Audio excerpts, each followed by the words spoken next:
Что? Так, саламатсыздар ма? Қазақ тілінде жазулар жоқ па сізде? На казахском языке. Меню. Бірден зомби болып қалады ғой. Меню нет на казахском? Неге? Неге стемятсыңдар? Было же раньше. Все, на вас заявление напишем, арыз жазамыз. Қазақ тіліне сеніп кетсеңдер. Бәрібір маған. Міне, мына жерде бар, қараңыздар. Ана жерде жоқ. Болды, мынаған арыз жазамыз. Қазақша қызмет көрсетпейді. Осындай дискриминация бізде. Міне мынау. Пекарня номер 5 деген. Городская пекарня. Измир. Открытые вакансии деген. Мемлекеттік тілі бар ма? Мемлекеттік тілі жоқ мына жерде. Жоқ қой мынау. Заң бойынша болу керек. Заң бұзушылық. Не деген сұмдық мынау? Қылмыс. Мына жерде қазақ тілінде бар екен. Қарындас, сізде кешіріңіз, мына жерде мына ақпарат қазақша жоқ па? Жұмысқа адамдар керек деген. А неге қазақша жоқ? Оны бастықтарына айтыңдар. Бізде қазақ тілді азаматтар бар. Қазақстанда тұрып жатырмыз, иә? Жарай ма? Аха, аман сау болыңдар. Міне молодец көрдің қалай? Не, Измирда әс мәзір бар, бірақ не жоқ.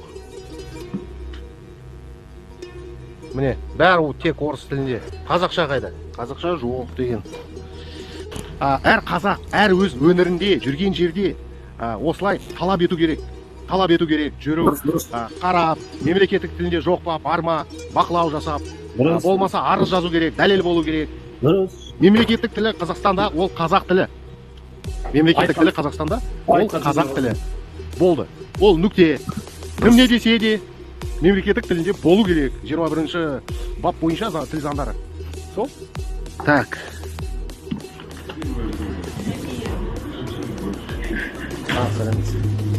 Мына жерде бар екен, мен баяғыда кіретінмін. Міне. Баяғыда болған жоқ. Сөт.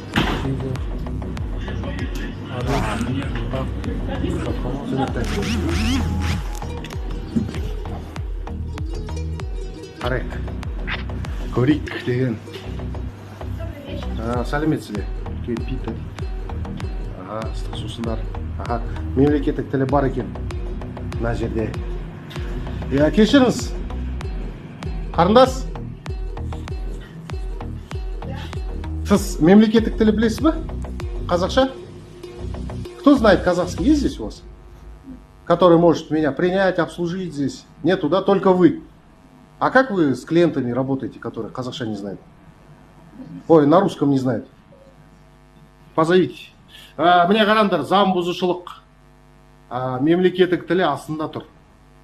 Көрдіңдер ма? Иә, ол дұрыс. Қазақ тілі астында тұр. Ол заң бұзушылық. Заң бұзушылық, әдейі жасалған. Қылмыс. Мен оны жасалған. негізі ол не ғой, телевизор. Қараңдар, мынау телевизор. Баннер емес, телевизорда осындай ақпарат тұр жаздан бері. Сол. Передайте руководству, девушка. У вас здесь должен быть человек, который может принимать людей, не знающих русский язык, знающих только казахский. То есть двуязычный. Хорошо? Руководству передайте. Я уже сюда 100 раз приходил, еще раз говорю. Так не пойдет. Пришел я вот, например, русский язык не знаю. Как вот вы мне будете обслуживать?